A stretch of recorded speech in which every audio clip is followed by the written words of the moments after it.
Bah si, je t'assure Alex, je vais faire un excellent plateau. C'est pas la peine qu'on garde les prises ratées. Et dès que j'aurai dit bonjour aux geeks et aux geekettes, j'annoncerai la critique flash de Skycrawler, The Innocent Aces. J'annoncerai parfaitement aussi, attends ça va me revenir, Autoplay Sampler. Après j'annoncerai la Minute du Geek avec Julien Pirou qui parlera en Klingon. Et après, hop, dans une explosion de je ne sais pas, de magnificence, je lancerai le Tokyo Café avec la sortie de Final Fantasy XIII. Et après, vlan, je balance les news quand même, parce que c'est comme ça commence l'émission. Donc je me reconcentre, et puis après j'envoie le sommaire. Hey, salut les geeks et salut les geekettes.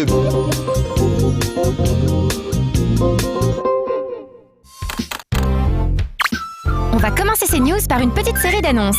La première concerne le développement d'une suite à Scribble Notes, le jeu DS où l'on pouvait résoudre des puzzles en faisant apparaître une infinité, ou presque, d'objets à l'écran simplement en tapant leur nom. La sortie de Scribble Notes 2 est planifiée pour cet automne et il sera une nouvelle fois développé par Fifth Cell et édité par Warner Bros. Interactive. Le héros Maxwell sera toujours présent et le joueur aura dorénavant la possibilité d'utiliser des adjectifs dans sa quête aux étoiles. On pourra ainsi taper ou écrire un mot à l'aide du stylet pour le voir se matérialiser à l'écran avant de le modifier en lui adjoignant des adjectifs. La taille, la couleur, les caractéristiques et le comportement même des objets créés pourront du coup être modifiés afin de faire apparaître des objets totalement uniques. Espérons maintenant que le gameplay aura été fignolé comme il faut afin de rendre l'expérience de jeu plus agréable.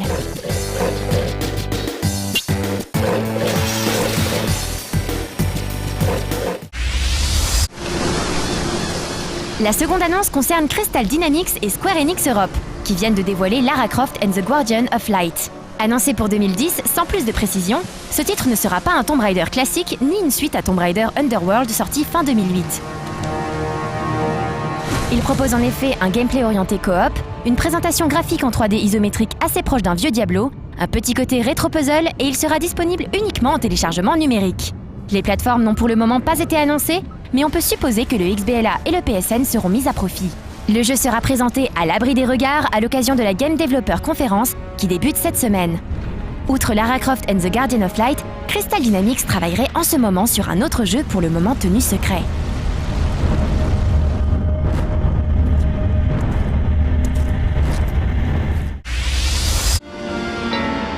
Avis aux possesseurs de Mac, Telltale Games, le studio qui a développé entre autres Tales of Monkey Island, annonce un Sam & Max exclusif sur Mac.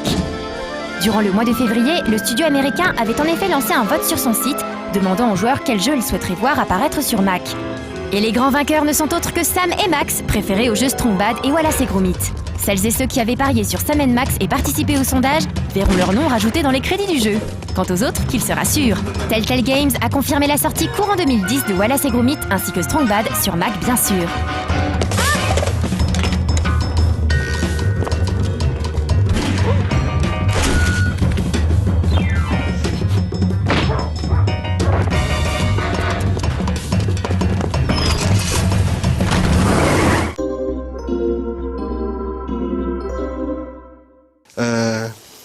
Ah, quelle news extraordinaire. Non, tu voulais dire un truc? Oui, la flèche. Les gens sont frustrés, Benoît. Ah. Je sais pas si t'as vu le 100% lundi, mais il n'y a pas un plan où tu passes à travers la flèche, ou l'inverse. Oui, eh ben, est-ce que c'est ma faute? Moi j'ai fait un pas sur le côté comme ça quand on m'a dit hop là, fais un pas sur le côté. À la fin, j'ai essayé de faire un pas sur l'autre côté quand on m'a... Et puis voilà, c'est pas ma faute, après c'est les monteurs. Si je tenais les monteurs... Bon, tu veux qu'on le fasse, c'est ça, Alex?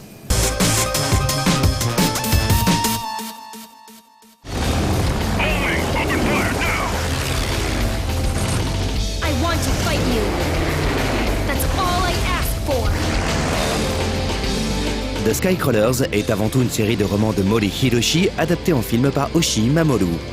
Namco Bandai Games en a tiré un jeu vidéo sur Wii, sorti au Japon en 2008, qui vient tout juste de sortir dans nos contrées. Le jeu se déroule dans une réalité alternative, où les guerres sont livrées par des corporations qui s'affrontent dans les airs, en opposant leurs escadrons d'as respectifs. Le joueur y incarne Lynx, l'une des dernières recrues de l'escadron Cougar de la compagnie Rostock. Comme dans le film d'Oshii, Lynx se retrouve très vite mêlé à une étrange histoire d'enfant pilote envoyé au combat. The Skycrawlers a été développé par Project Aces, l'équipe à l'origine de la série Ace Combat. On était donc en droit d'attendre un titre de qualité, et force est d'admettre que l'on n'est pas déçu. Le jeu, qui propose d'utiliser la Wiimote comme une manette des gaz et le Nunchuk comme un manche à balai, répond au doigt et à l'œil. Mais Namco a tout de même pensé aux joueurs désarçonnés par ce système, qui pourront se rabattre sur une manette classique ou même une manette GameCube. Graphiquement, The Skycrawlers est correct sans être extraordinaire. Le choix des couleurs pastel pour coller à la direction artistique du film donne au décor un aspect parfois un peu baveux. On appréciera toutefois les nombreuses scènes cinématiques réalisées par le studio production IG qui permettent de faire avancer le scénario. Le jeu se révèle aussi fluide et propose de très bonnes sensations de pilotage. Sa plus grande force reste le système de manœuvre en vol. Lorsque le joueur talonne un chasseur ennemi, une barre de manœuvre se remplit petit à petit. Une fois certains paliers atteints, au nombre de 3, le joueur peut appuyer sur le bouton A et déclencher une manœuvre spectaculaire qui le mènera juste derrière l'appareil ennemi. Il ne restera plus au joueur qu'à presser la gâchette pour descendre son adversaire en fumée. Ces manœuvres rendent le titre de Project Aces un poil trop facile, mais d'un autre côté, on prend un sacré plaisir à se croire un as et le jeu demande malgré tout une bonne dose d'adresse pour accomplir les objectifs de mission. En résumé, The Skycrawlers propose une bonne histoire, une maniabilité exemplaire et des batailles spectaculaires.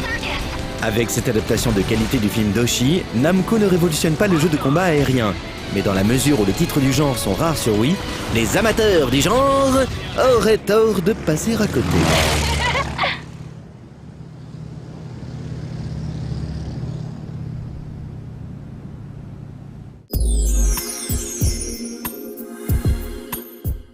Et je lance pas avant autoplay simplé, hein? Non, direct on commence avec le truc avec la flèche. T'es sûr ça fait pas mal, hein? Non, parce que moi, si Pili il l'a jamais fait, je me dis qu'il doit... J'y vais là alors? Je lance d'abord autoplay simplé? Ou je mets les... Ah!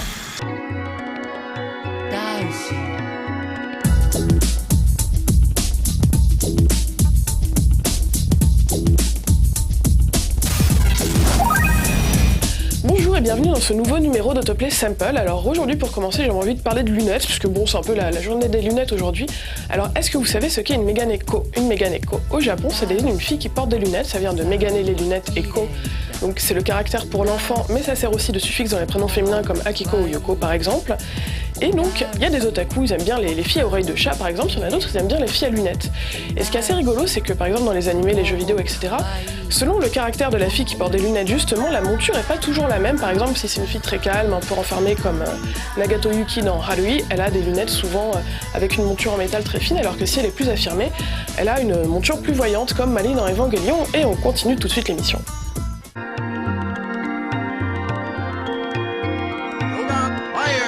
On commence tout de suite les sorties CD avec l'OST du dernier Silent Hill qui est Silent Hill Shattered Memories et comme d'habitude donc les musiques ont été composées par Yamaoka Akira et je pense que les spectateurs qui suivent nos lives depuis un petit moment ont dû entendre son nom plusieurs fois parce que bon il a déjà présenté des 101% par exemple mais il a surtout justement composé les musiques et les bumpers, enfin les transitions dans 101% et c'est un style complètement différent de Silent Hill. Pourquoi? Parce que Yamaoka Akira chez Konami travaille sur deux pôles, donc Silent Hill comme tout le monde le sait, mais aussi sur les jeux Bimani qui sont la gamme de jeux musicaux de Konami et justement les habillages, les génériques de 101% sont beaucoup plus dans ce style là.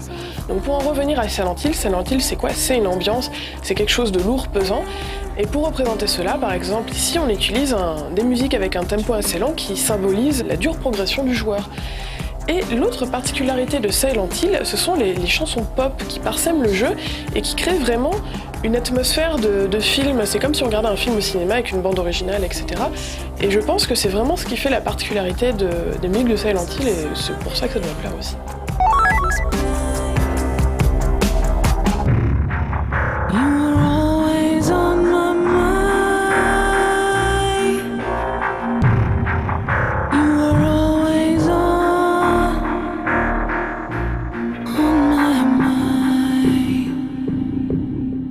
Alors on va continuer avec quelque chose de complètement différent, c'est la bande originale de Heart Helico 3. Alors je ne sais pas si vous connaissez cette série de RPG, donc c'est une série qui est développée par le studio Gust, qui a aussi fait tous les ateliers, les Manakemia, etc.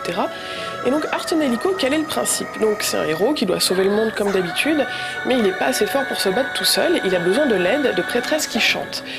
Et pour que les prêtresses chantent bien et qu'elles deviennent de plus en plus fortes, il doit rentrer en fusion, en symbiose on va dire, avec les prêtresses, et ça donne lieu à de gros sous-entendus dans les jeux, et justement parce qu'il doit bien s'entendre avec elles, etc. Et donc justement le jeu mêle un petit peu cet aspect sim-date, donc sim-dating, simulation on va littéralement de rendez-vous, mais bon, on va dire de relations amoureuses par exemple, et l'aspect RPG. Et dans Hearthstone Illico 3, et là ils assument à fond le côté fanservice avec des filles court-vêtues, etc. Puisque moins elles ont de vêtements quand elles se battent, plus elles sont puissantes. C'est ça, c'est vraiment bien trouvé, je pense. Pour ce qui est des musiques, donc ce sont des prêtresses et elles chantent, donc très logiquement ça va être des musiques avec des chœurs de jeunes filles qui chantent de façon un petit peu mystérieuse, un petit peu sacrée. Et à part l'OST, il y a 2 CD qui s'appellent Concert, donc il y en a un bleu et un rouge qui sont sortis, où justement c'était ces musiques qui ont été reprises en live, et il y en a un où il y a Kokia qui chante, donc je pense qu'il y a des amateurs de Kokia ici, et je vous invite à aller jeter un petit coup d'œil.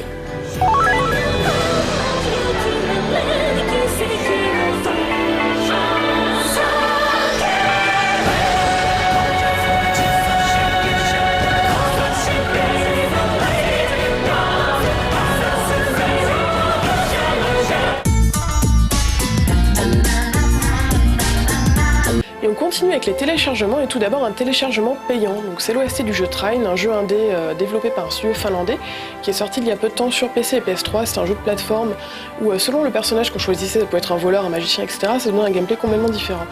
Pour ce qui est des musiques, donc elles ont été composées par un compositeur qui s'appelle Harry Pulkkinen, et justement il les vend sur son site puisque l'OST n'est pas sorti dans le commerce, et donc c'est pas très cher, on peut télécharger ça, et comme il est gentil, il a mis une piste gratuite, donc voilà, c'est un petit cadeau comme ça.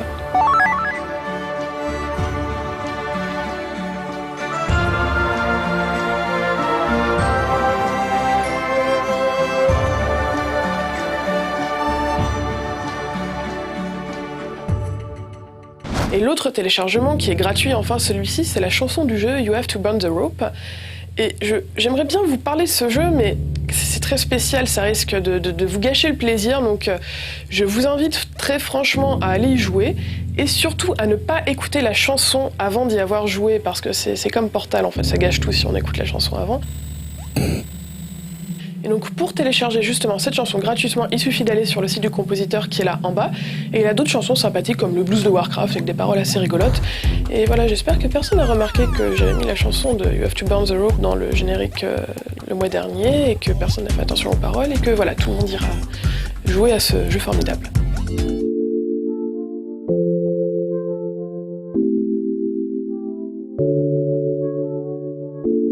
Congratulations.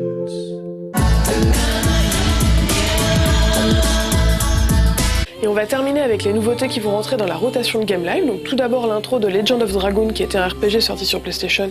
Ça va faire presque 10 ans maintenant quand même. Et donc les musiques avaient été composées par Miratsu Takeo, qui est un compositeur de chez Sony, donc le développeur du jeu. Et il avait aussi travaillé donc sur les 3 épisodes de Jumping Flash et son spin-off, et sur des animés comme Saikano, par exemple, l'arme ultime en français.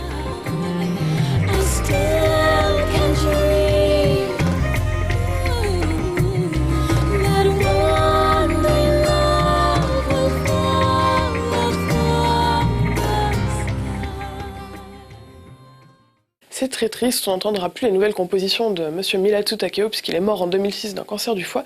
Et on passe tout de suite à l'intro suivante, c'est Elfaria sur Super Famicom, un RPG que probablement personne ne connaît, sauf au Japon parce que le character design a été fait par Monsieur Matsushita Susumu, qui est un illustrateur super connu parce qu'il a bossé dans la pub depuis des décennies, etc. Mais surtout parce que c'est lui qui dessine toutes les couvertures du magazine Famitsu, qui est le plus gros magazine de jeux vidéo au Japon. Et les musiques ont été composées par Saegusa Shigeaki, qui est un compositeur de musique classique et d'opéra entre autres. À part le jeu vidéo, il a composé pour des animés comme la série de 1980 d'Astro Boy ou les Gundam Zeta.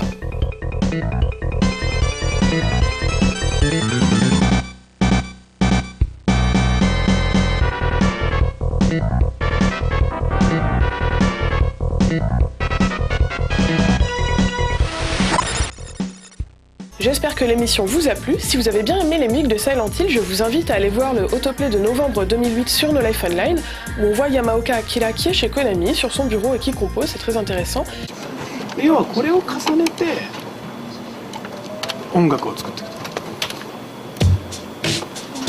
こ今なってるんですけどね。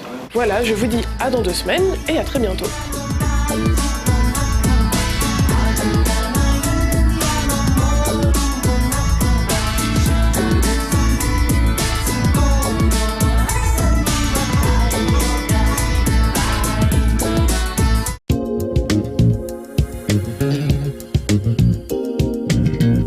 T'es sûr au moins qu'il est abonné, le Retroman? Non, parce que si... Parce que je suis pas très chaud, moi, pour continuer les expériences avec la flèche. Hein. On m'avait dit ça fait pas mal, et puis bon...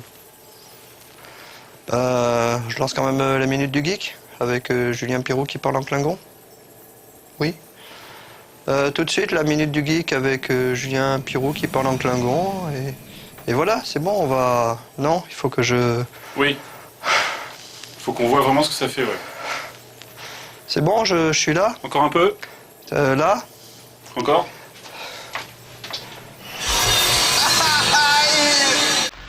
Le futur.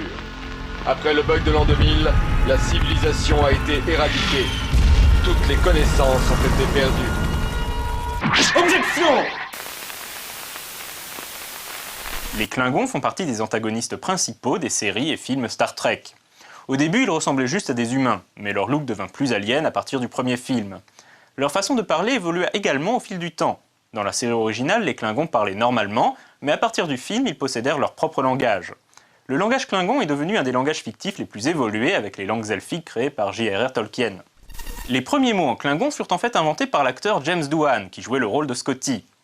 Pour la petite apparition des Klingons au début du premier film Star Trek, Doohan créa donc une douzaine de mots. Lors du tournage de Star Trek 3 à la recherche de Spock, le réalisateur du film, qui n'était autre que Leonard Nimoy, a souhaité que les borborigmes des Klingons ressemblent davantage à un vrai langage. En effet, les Klingons apparaissaient nettement plus longtemps à l'écran que dans le premier film. Ils recrutèrent donc le linguiste Mark Okrand pour développer la langue des Klingons à partir des sons gutturaux imaginés par James Doohan. Mark Okrand développa donc le vocabulaire et la grammaire de la langue, qui devint un élément scénaristique central dans Star Trek 6. Dans la série The New Generation, un des membres de l'équipage de l'Enterprise était un Klingon nommé Worf, ce qui donna l'occasion aux scénaristes et à Okrand de continuer à développer la culture et la langue de ce peuple guerrier. Ce qui ne veut pas dire que les scénaristes n'ont pas improvisé le langage Klingon de temps à autre, cela entraîne évidemment des controverses chez les fans les plus hardcore. Depuis, le Klingon est devenu la langue fictive la plus populaire, et il y a même eu des versions en Klingon de la Bible ou des œuvres de William Shakespeare. La plupart des fans de Star Trek sont capables d'en dire quelques mots, et certains peuvent même avoir des conversations basiques, même si on estime que les personnes qui le parlent vraiment couramment ne sont pas plus d'une vingtaine.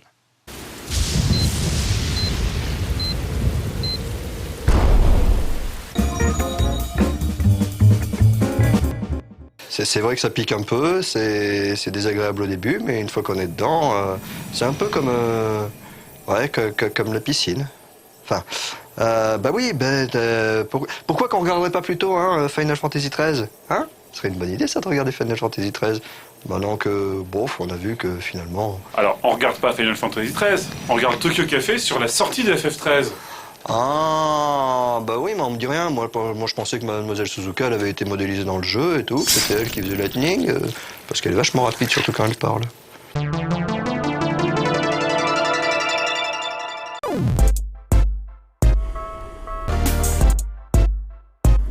いらっしゃいませ。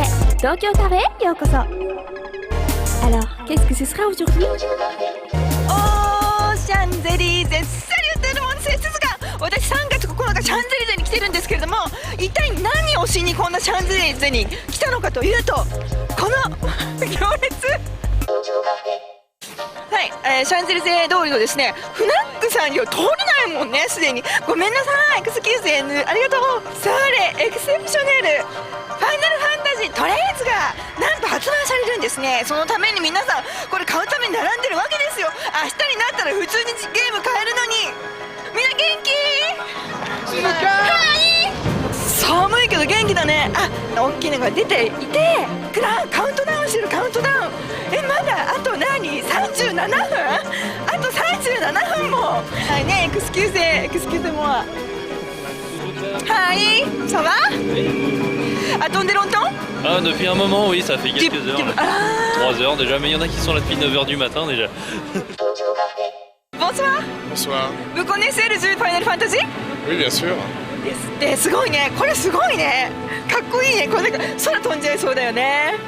さあ、そこには何や、ガラス、すごいよすごいよ。カメラさんちょっとガラスの彫刻してますね。これは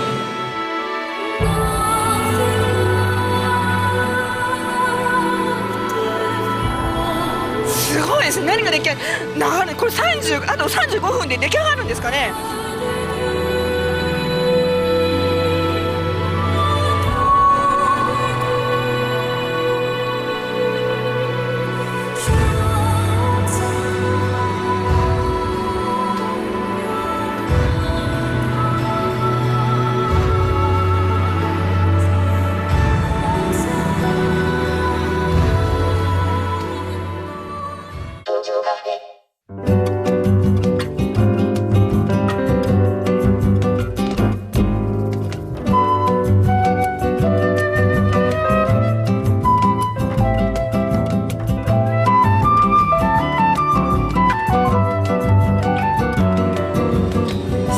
ファイナルファンタジートレイズケルハポ。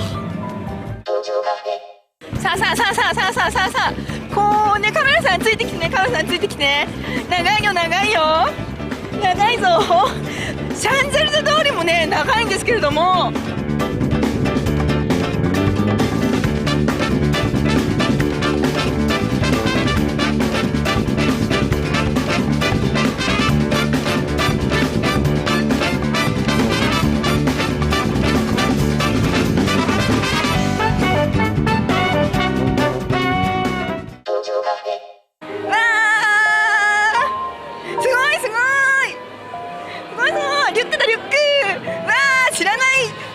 写真撮られちゃったりなんかもして、わー楽しい上のキャラクターたちが私に手を振ってくれました。まだね上の方ではカウントダウンは最中なんですけれども、こう中に入るともうすでにプレスの皆さんにはこうフィギュリンだったり、奥の方は何があるんですかね、 CD も売ってます。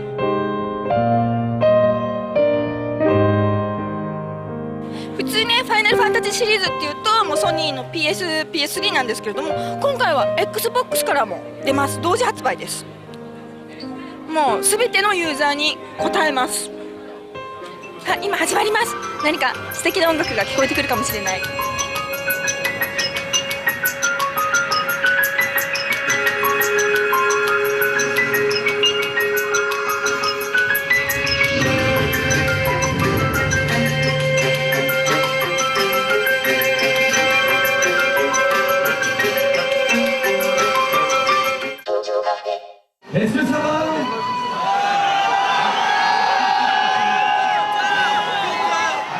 Attention, on se rend du compte ensemble.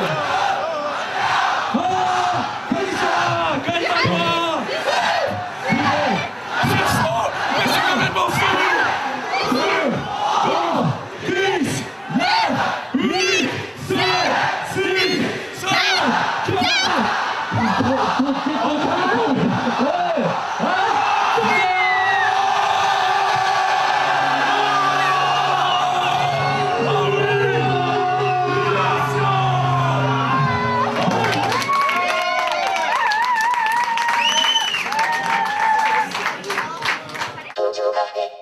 もうお客さんがなだれ込んできて、ソワレファイナルファンタジー続きますけれども、今週はこれでねフブネコンブブレですが、来週は鈴鹿チェックがあるので見逃さないでね。もう一度フブネコンブブレ。